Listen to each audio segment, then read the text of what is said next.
Welcome to Click Moments and Passionate Pursuits The Unfolding, where intuitively guided conversations are followed with feral faith, enthusiasm, and joy, bringing new insights, inspiration, and perspectives along the way. And today we had two topics, and they were both so good that we decided we're going to take those two topics and make them one. So I'm going to set up the one, if you would set up the other, and tell where we're going with this, because this isn't an isolated episode. This episode is going places, and we're going to have a follow-up conversation beyond this based upon the initial conversation we have. Fair enough? Great. I mean, you didn't tell me any of this before we hit record, so this should be exciting. That's why I'm so excited. So, both Bridget and I are somebody who have experienced a tremendous value from spiritual guidance or spiritual direction. However, it's come at different times in our lives through a different way. And it got me thinking about just the happenstance, or how I happened to walk into at one time in my life this concept of spiritual guidance. That's not something I kind of grew up with. And so I feel really fortunate. I feel really blessed to have stumbled into this. But I wonder how many people out there, other than the traditional means of getting spiritual guidance, such as church, which there's a real value in church, but there's also a broad church is one of many different ways that we get spiritual guidance and direction. And I feel like I grew up in a way that said that was the way, not a way. And so I wonder how many people also grow up in systems that don't necessarily have space for the exploration when it comes to our relationship with the universe, or whatever's happening here, right? To which you had a different idea that kind of allows for us to have an opportunity to explore this topic in a different way. Well, I love that you had said before we hit record that perhaps there's a real value that we miss in just our life experience being a source of spiritual guidance for us. Mm-hmm. And Yeah, I said your life is your spiritual guidance system. yeah. And I think we tend to take the idea of spiritual guidance and our spiritual growth and development really, really seriously. But as we've discussed before on the podcast, and you and I have experienced, play is a very valuable, in fact, it's like the freeway to learning new concepts and incorporating them and embodying them. So, what if we take all of these ideas and all of these concepts, spiritual guidance and development, our life as our spiritual guidance system, and play? And what would it look like if we meshed them all together? Why? Because it's fun. Okay, so you say that, and I want to acknowledge, because my hands are sweaty, and that the sweaty hands is my old self in the old system that wouldn't have even thought it was appropriate to talk about God or the divine in a playful way. Mm. It's interesting because when I was a kid, I mean, we would sing songs about Jesus and we would do things that were fun, and it was very joyous. But when you get older, like I remember feeling like if I looked at anything other than what I was supposed to know, then it was what's the word? You were a heretic, you were Sacrilegious. sacrilegious. Yeah. And so I feel like there's other people that may be hearing you say, "Ooh, let's mix spirituality and play," and, and it's like, "Ooh," some older part of me is like, "Ooh, can we do that?" And Just just for the record, I love making people go, ooh. okay, well, just for the record, I'm ambivalent about that. Mixed emotions about that. Um, so so I think it's helpful in this when you think about play. Where did you kind of get that concept from? What was your inspiration? Well, it happens to be this recording happens to fall during a period of celebration at a local art studio, local to you, Art Play.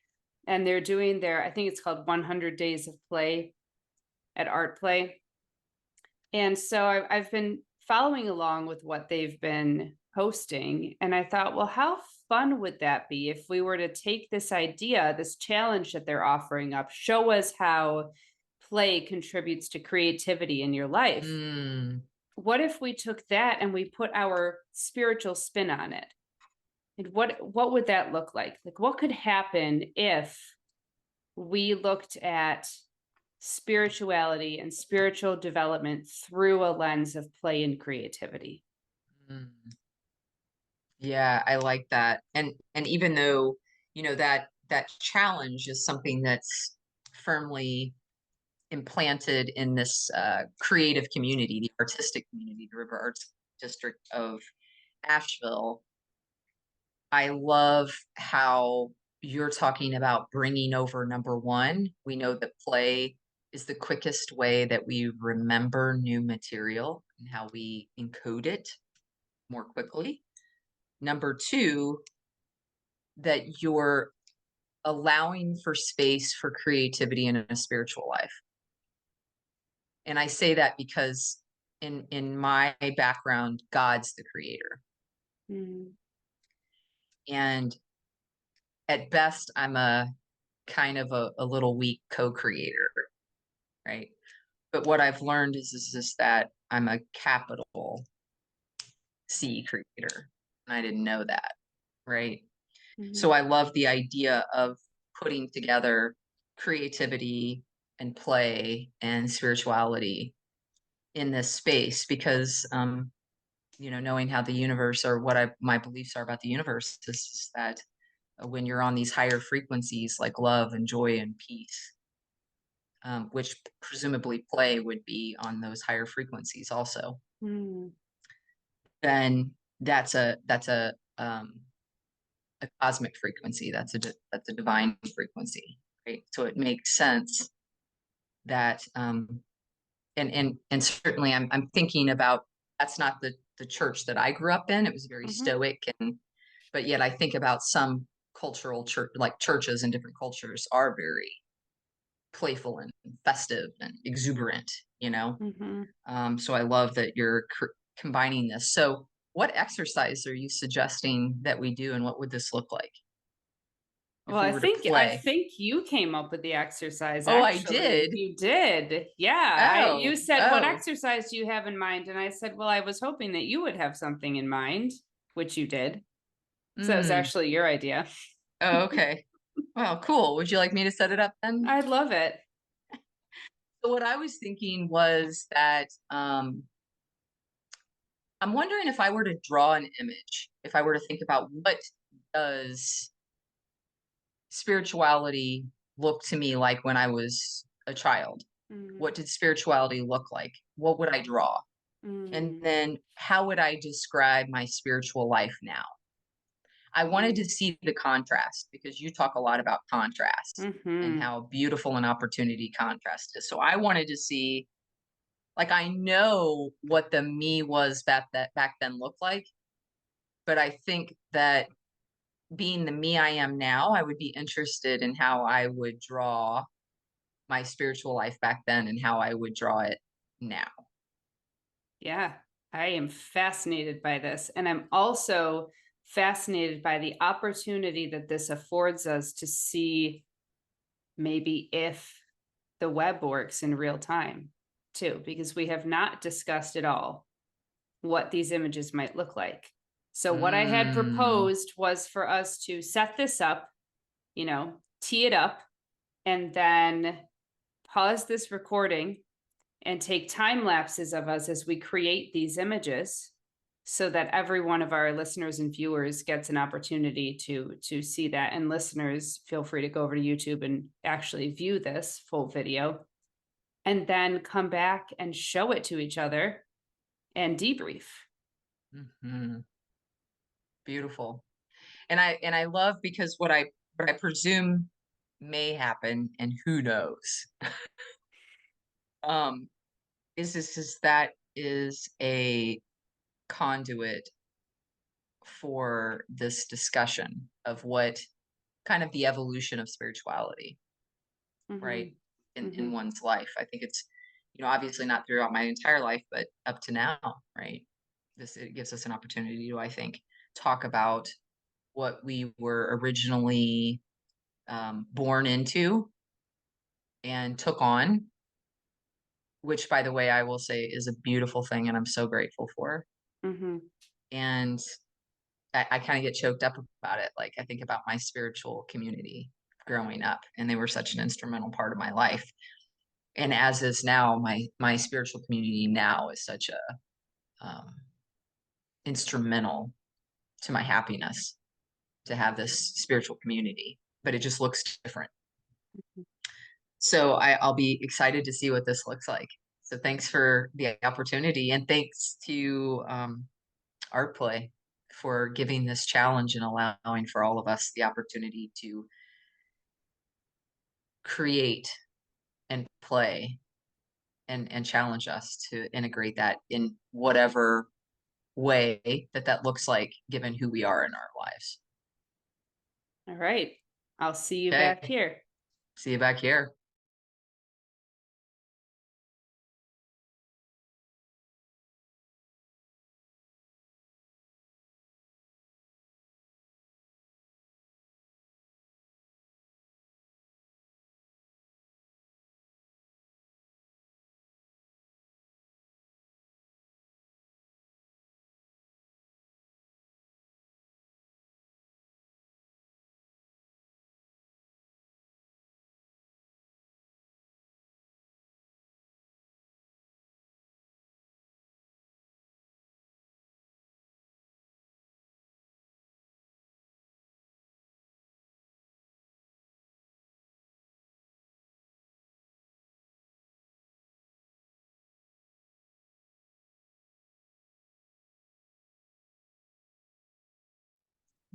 So I am always shocked how art taps into something and allows us to have a means to express something that's a more challenging concept. It's like so much better than just words. How was the experience for you of doing this? And I want to see obviously what you've drawn and share. Okay, so the experience was really fascinating. Like, it was a multi-sensory experience. There were multiple things that happened that are not going to come out in the actual like art that I'm going to show. So I'm going to describe the experience too. But I And had I just this. want to, Okay. real quick, I just want to also say for those of you that are out there, I hope you took the opportunity to do this too. I hope that Mhm. you took the opportunity to like pause if you didn't and listen to this recording later, because you have got to experience this, right? And Yeah, and for what we're sure. going to share is going to taint you. I mean, maybe yours is going to taint them. Mine's not. Mine's very pure.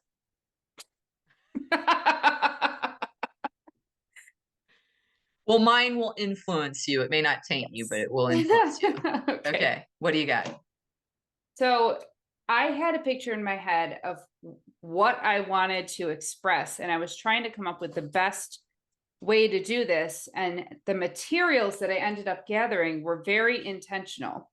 So I wanted, what I wanted to show was this, that in my early spirituality, the only way I knew to relate to God was through the church.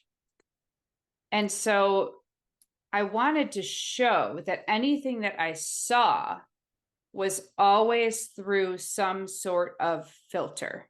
That I Mm, was told that a direct relationship with God was not possible. It was either through a priest or a confessor or through an experience that I would have in the church, that it was bounded by these walls and by these people.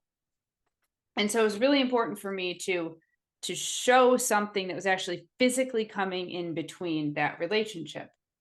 So what I picture is that now that I have grown into this new spirituality, I haven't left the church behind, but now I have a direct relationship with the divine, and that has come out in a number of ways. And so I wanted to represent the direct relationship that I have and how that has emerged, and keep the spiritual through the church also in the picture. So here's what happened. So I intentionally looked for some clear plastic. I wanted to do my first piece on something that was clear so that you could see that there was this barrier, but it's not opaque. It's translucent. So this was the stained glass windows in my church. So you can see that the mm, light still comes through the barrier, like the light be like as I see, like my relationship with God is this light filled experience. So the light still comes through the barrier, like you can still see through it. It's just that there was always something in between.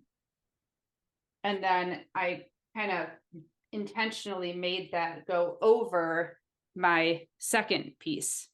So you can see that it still fits mm. there. It's still there, and you can kind of see the light through it. And then when you take this away, then you see the clearer picture. So this is my second piece. And I started with I By the wanted to way, I should have went represent. first. You invited me. I did. I I started to represent the contrast because contrast is really important. So I Mhm. wanted to show that there is dark and light, masculine and feminine, that there's contrast and that they're both beautiful, and it's all a part of the relationship with God. And so Mm, you'll see on the darkness there's a moon and stars, and on the light there's the sun, and then there's this pyramid because Egyptian spirituality is really important to me.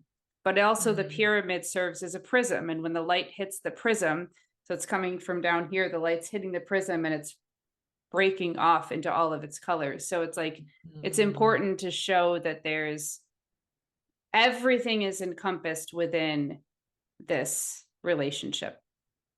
And then the tree I put over here because trees are really important to my spirituality, that this tree is in all four stages, and it's important, like cycles and stages are really um a major part of my spirituality now, and honoring nature and honoring the cycles and seeing them all as beautiful and part of the necessary growth. And it's growing out of, again, that contrast. mm. So there's a lot more that I could say about this, but any questions? Well, let's hit the questions after. Let me share Okay. and then I'll maybe go into that. But just thank you for sharing that. I love your creativity. I love how so many times I'll just let you guys know so many times I'm so like proud of my drawings or whatever I do and I'm like, "Look, I managed to like maybe this looks like something. I'm so excited." And then Bridget will come up and be like very lackadaisical and be like dropping something amazing. I just So want you to know that for the comedy part of this routine, I had this pack of sodas. They're the good sodas. They're the new like sugar-free ones. But I had this pack of sodas and I'm like gung ho. I knew I wanted both of these and I'm like cutting through it and I stabbed a soda and it went everywhere. And so there was a oh casualty wow, in the destruction of this box. But so lucky. I thought that was part of the whole process. Okay, I Wow. can't wait to see yours. Okay, well, I'm going to divide it in half because you know me, I'm utilitarian, which means that I use the same piece of paper because I couldn't dare do another. So here is my childhood. Oh, this is interesting. Okay. Okay. So we Oh, have okay. the church is the big part of this. And I will just say, I grew up in the church. I was born into the church. Like I was baptized early. My family went every Sunday, several times a week.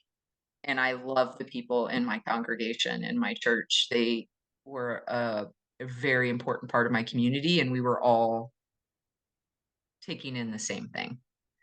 So super grateful. But everything that you see here is in relation to church. So Sunday was when I felt like it was a spiritual day. Like that's the day. Like the rest of it didn't. It felt like Sunday was a spiritual day. And then you've got all these rules, and we would sing, and we would have worship, and we had to earn our way into heaven. There was one right way to get there. We had the Ten Commandments. Everybody, this is me. I was smiling, happy, going up the steps of the church. I too had stained glass. Mm. That is a stained Oh my glass gosh. piece, right? So I Wow. too had stained glass because it, as a child, I would stare at it. I was wrapped with it. I loved the colors. I loved the Yes. details, and where no matter where I went, I would always want to look at their stained glass. I appreciated Mhm. that. But there was heaven and there was hell, and that's supposed to be fire, but it looked more like coral reef. So there's heaven and hell, and these are the pews. There were 4 rows with all the people in it, and this was heavily weighted because this is my family, and we were a lot of us, Mm. right? Multiple parts, the fellowship hall, all the different parts of the church, but it was all the church, right? And so it was like it was my source for all of this, like, just like it took, like that was just where I got it. And so then if you unfold it and you go to now, Oh man. Hello, okay? web. Okay. So now I see it, it's well, it's a lot of different things, but you'll see that church was there, but church is now, it's still important to me, but it's just one part of my spirituality. It's not the whole picture, right? Just one little part. And then I have my home. I've got my intuition, multicolored because it's so vibrant, right? It's so deep. You've got all these people in different cultures and colors and religions, and some of them are speaking and some of them are listening. And here's a person in a wheelchair, and like just people, right? Listening is a spiritual practice. These are some of my, like when I go into the mountains and I've got the river and I've got a walking path and I've got the mountains, and it says, um, Rob Bell, everything is spiritual. Because what he says in one of his books is that it's not just, there's not like something that you're doing that's spiritual, like, oh, I did this because I felt like this is something that I should do. It's like everything that you do is spiritual. The way we love, the way we connect, the way everything, every single thing spiritual. I've got down Marianne Williamson and Gabby Bernstein and TD Jakes, and I've got love, all the ways that we love. It all matters, all the different ways. Peace and joy, other people's belief systems. The rain, trees. I'm sitting up. You'll notice that I'm the gray character. I'm always like walking the path, or I'm uh, sitting by the tree, or my heart's just open as I'm listening to the river here. The secret, the universe, following my passions, meditation, discovering and sharing my gifts with others, family, friends, community, culture, relationships, like all of it, right? Reading, taking in information, but everything is spiritual now. And everything is an opportunity for me to share who I am uniquely here to be with those around me, and then to also listen and be shaped by them as other people are doing it. So representation. So So, interesting that we both drew stained glass, mhm, and that you even mentioned, I think everything is spiritual, like, right? And so I wrote life and every day, and you talked about spirituality being mhm, bigger than mhm. we both saw it as a place of worship, Yeah. Yep. as opposed to life as the place that Yeah. we are Mm. spiritual. It's like now life is where I'm spiritual. And back then it was like Mhm. I felt like I was in college. I was in training. Like Mm. I'm just trying to be a good soul. I'm just learning what it takes. I'm getting the commandments. I'm learning about heaven and hell. I'm coming in on Sunday. I'm learning the rules. And then I'll be back next Sunday. And I might volunteer a couple of times in between, right? So I have a question for you. Like I said, I had a multi-sensory experience. It wasn't just the creating, like a few things happened that activated other senses. So, like for example, uh, when I went to color my stained glass window, I was using this like oil crayon, and I'm coloring with it, and I'm like you'll see me on the video. I actually sniff it, and I'm like, what is this? It was scented. It When I started coloring with it, this amazing scent came out of it, and I'm like, what is happening? It's scented. Like there's this whole scent coming out of this crayon, and it took me, really interestingly, because it was fruit scented, so it took me right back to when I was a kid. So I'm coloring the stained glass window, having this experience of the fruit scent that we used to have in like our crayons and our markers, like they were all fruit scented. And I was like, oh, Mm. that's really interesting that I was coloring this, thinking of being a kid, like being enamored with the stained glass windows and smelling it. And it was like a whole body experience that was happening. And then I saw on the package that they can be used with water. And I was like, oh. So when I couldn't find black paint. So when I went to do this, I was like, well, I wonder what happens if I put water on it. So I started putting water on it, and they started to blend into each Mm. other because the water was causing it to spread. So now Oh, cool. it smells good. And I'm having this experience with another element because I'm a water element. And so I get to use water to spread and blend this. So a lot of those kinds of things happened. Like while I was doing this, things were happening that were activating my other senses. And then I hear a hymn as I'm painting the stained glass window. And it's not necessarily a hymn that I sang in my, there were a lot of hymns. I was in the choir. I was like the youngest member of our church choir, which was awesome because there were some amazing mentors in that choir who I got to hang out with. But it wasn't a hymn that we sang in church. So I'm curious if this is something that connects to you and what you were doing, but it was the wondrous cross. Mm. As I survey the wondrous cross. Do you know that song? You talking about the old rugged cross? Nope. No, no, no. Not the old rugged cross. Can It's you it's sing it?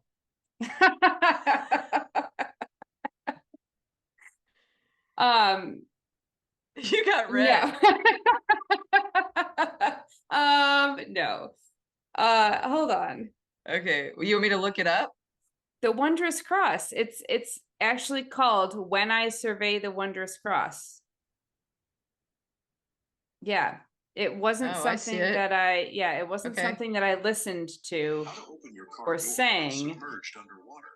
Okay, you're gonna play it. This is great. Let's hear it. Tell me if you can actually hear it. Okay. Okay. Hang on. Got to go through my commercials.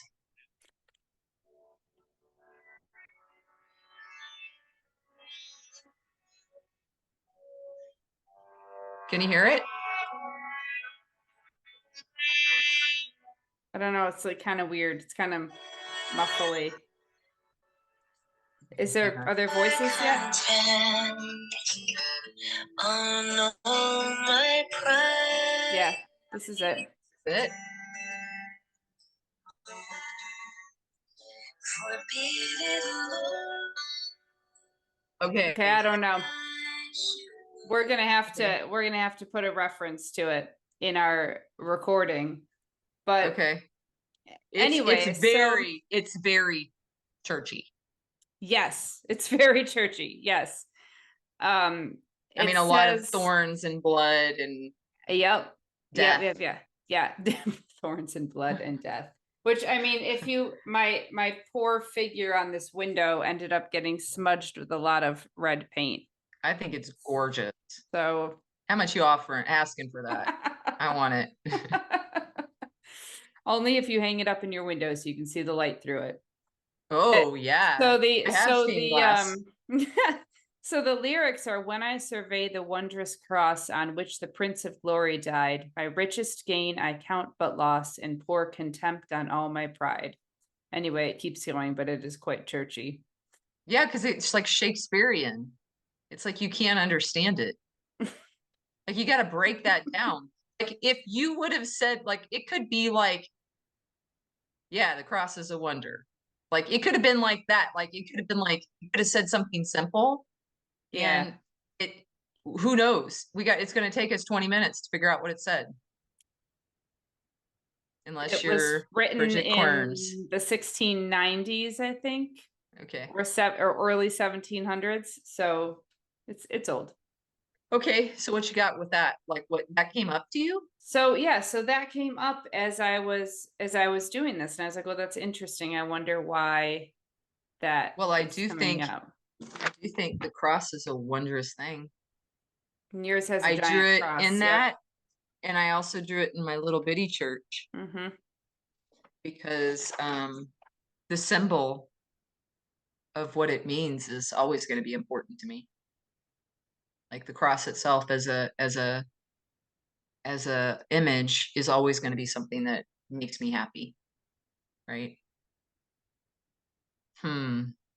That's interesting because I'm remembering that I have a palm cross that I carry and it has all the oils of so if a person, my grandma gave it to me, and if somebody who has it prays on it for you, it has a prayer of it, they pray on the cross to you, and so then their oil starts shaping, like the cross becomes like a different texture, and then it has your prayers in it. So when you hold it, it's something that gives you a lot of strength. And I'm like, I want to know where that's at. It's in storage somewhere. I'm like, ooh, interesting. Yeah.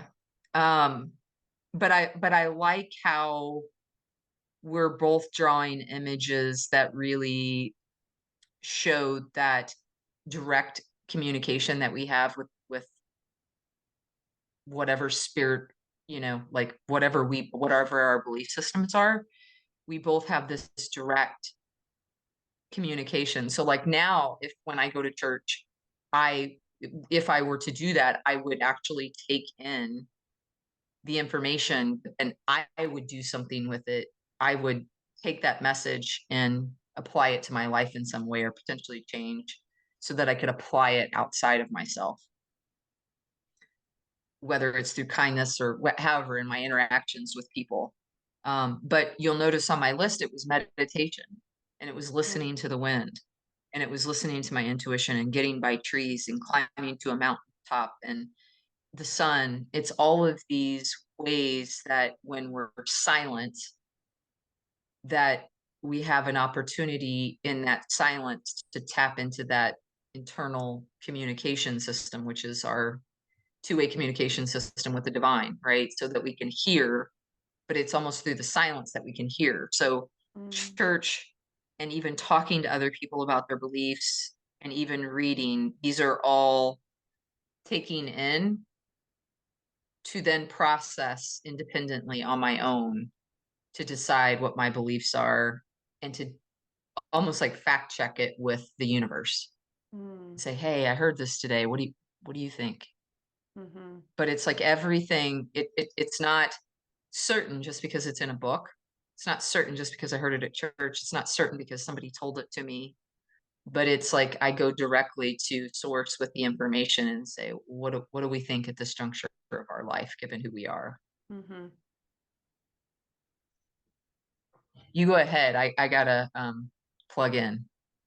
Yeah, I like that you brought this up because this kind of harkened back to me to when I was really, really deeply involved in the church, and I would have what I would feel like were conversations with God where I felt like God was directly communicating with me, where I got the opportunity to take a question or a concern or a new thought or, work with my intuition to God and have a conversation, whatever that looks like for anyone else. For me, usually it's just meditative, or it's listening, or it's prayer, or it's just silence or stillness or being in nature. But I would have these opportunities to talk to God about things. And then I was starting to develop this really rich spirituality outside of church hours, outside of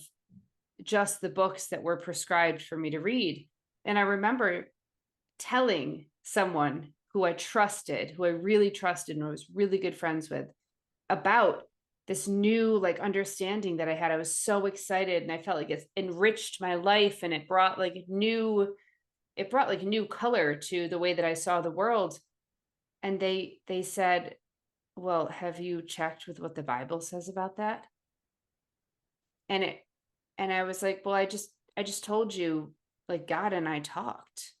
Like, I had this beautiful intimate conversation with God." Yeah. And they were like, "Well, that's not what the Bible says." And I didn't know what to do with that, because I don't like I haven't left the Bible, Yeah. I Yeah. I haven't, but now I have this relationship, and I don't take that lightly, and Yeah. I don't seek other sources as my primary source. That is my primary source. So that was really confusing to me when I Mm, started to recognize that there were other colors. There were other colors. There was a direct connection behind mhm, that those four walls and that church. mhm. Yeah, it it kind of reminds me of other ways in our life, like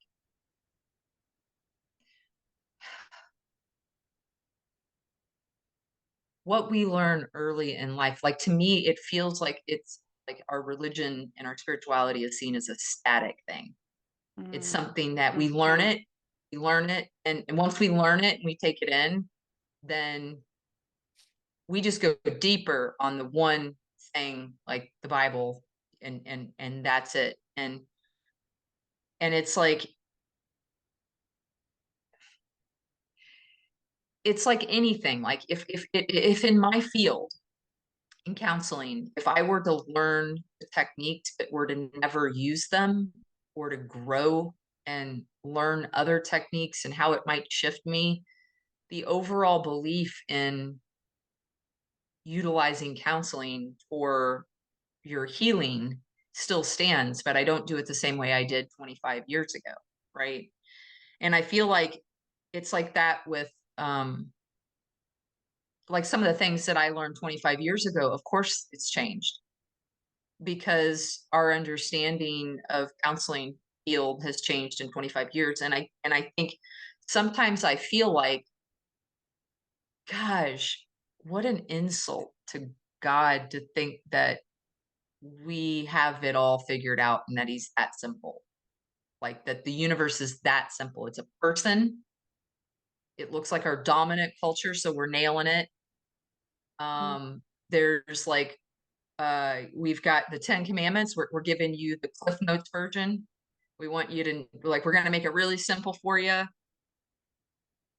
There's heaven and hell, you know, right and wrong, good and evil. It's like we think God made us really simple, and so we got to make it really simple to get to us.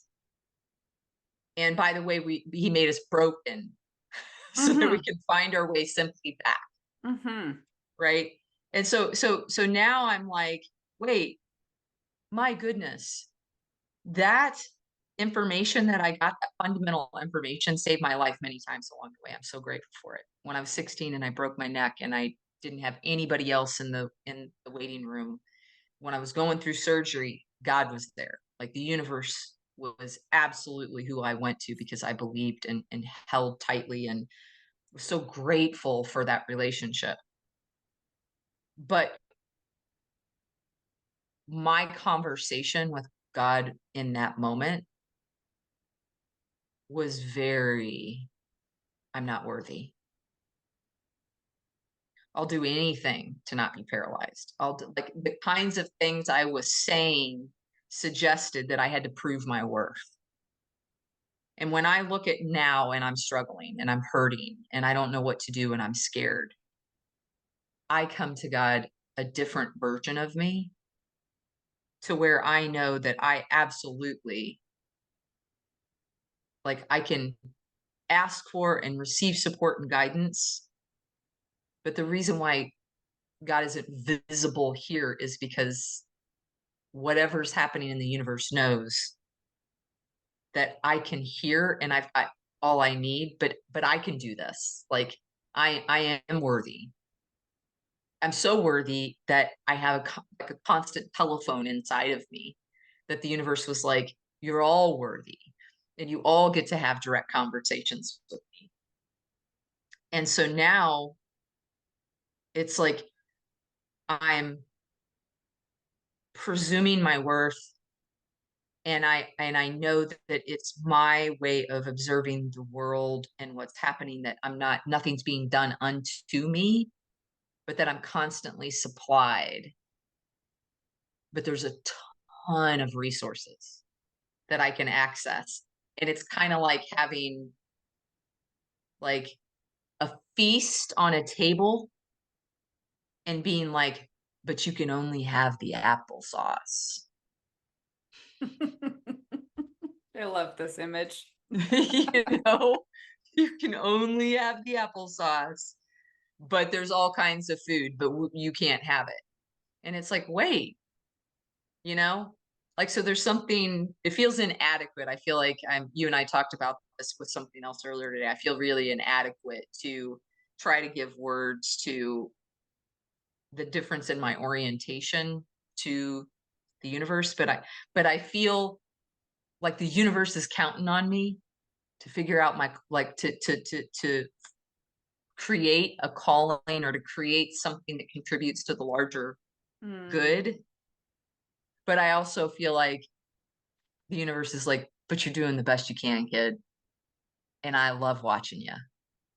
So I'm not like, it's a lighter, playful feel on it because I feel allowed to get messy. Mm.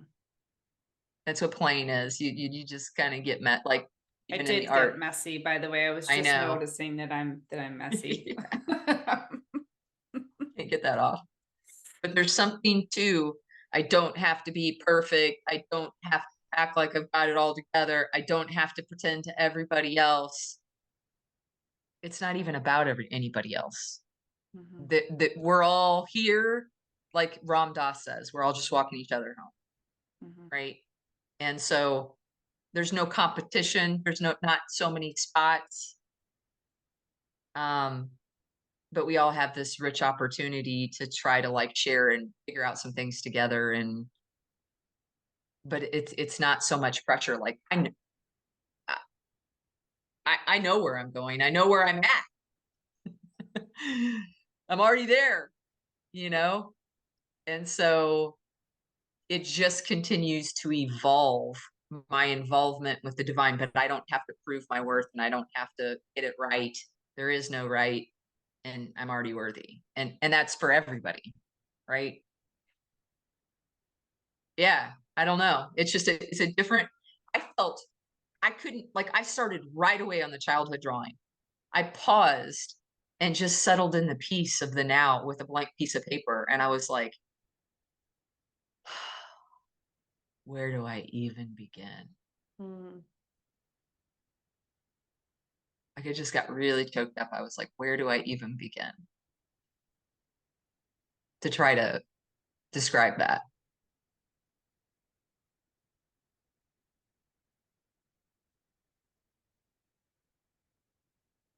Interesting that you paused and took space. And I thought it was interesting that where I started on my now was just in capturing the really simplistic white, black, blurring the space between, and just sitting with that. I just sat with white and black and just sat with it. And I was like, even Mm, if that were all I put, that would be all I needed to put. mm. Because it says everything. It's really simple.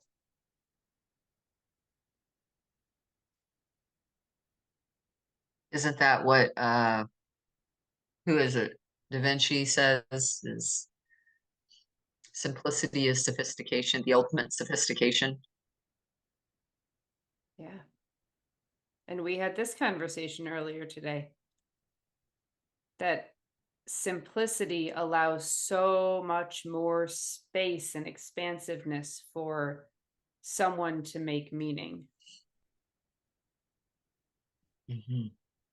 And I think that our lives get very cluttered and very detailed, and I think that God is really simple, like the most complex being that exists, and yet the simplest. And it's a both and. Mm, I like that.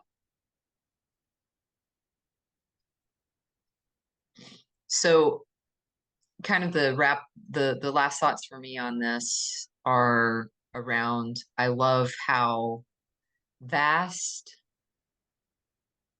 and exciting that like the search for learning more about who or what the universe is, like, love all the different ways. It's like church is one of them, but it's church and through people and through relationships and through meditation and dreams and a slower pace and nature and my intuition. There's all of these different ways that it's like there's access everywhere and lessons everywhere. So I'm constantly paying attention, Mhm. not just Sunday from 10:30 to 11:30. I'm like constantly paying attention because I'm like, ooh, what can this teach me about my relationship with Mhm. the universe and how can I love on others better than what I do? Um, because of what I'm learning, right? It's like it expands my capacity, and it also like feels like it's expanding my relationship and growing my relationship with the divine, not from a space of worth, but it's almost like the universe is like, hey, you got a body, go for it. Like it's happy watching. It's like a proud parent that's like happy watching you create for the fun of creating, Yes. or you laugh and it laughs, Mhm. you know. I think I really enjoy that takeaway that you just gave, and I think I want to reiterate it again. Look for ways. Look for new ways that you didn't think of before to invite the universe to make sacred space. Mm, Every space that we can occupy is made sacred by our presence. Every space that we can occupy is made sacred by our presence. beautiful. Thank you for this suggestion to play and to follow this discussion in this way. Yeah, thanks for always meeting me in it. And a special thanks to Asheville artist Melissa Moss for our cover art. You can learn more about Melissa and her work at melissamossart.com. And thanks to Cloud Cult for our podcast music from their song, There's So Much Energy in Us. Find out more about them at cloudcult.com.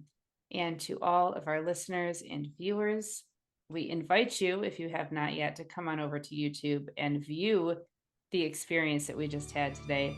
And thank you for listening. And until next time, peace, love, and light.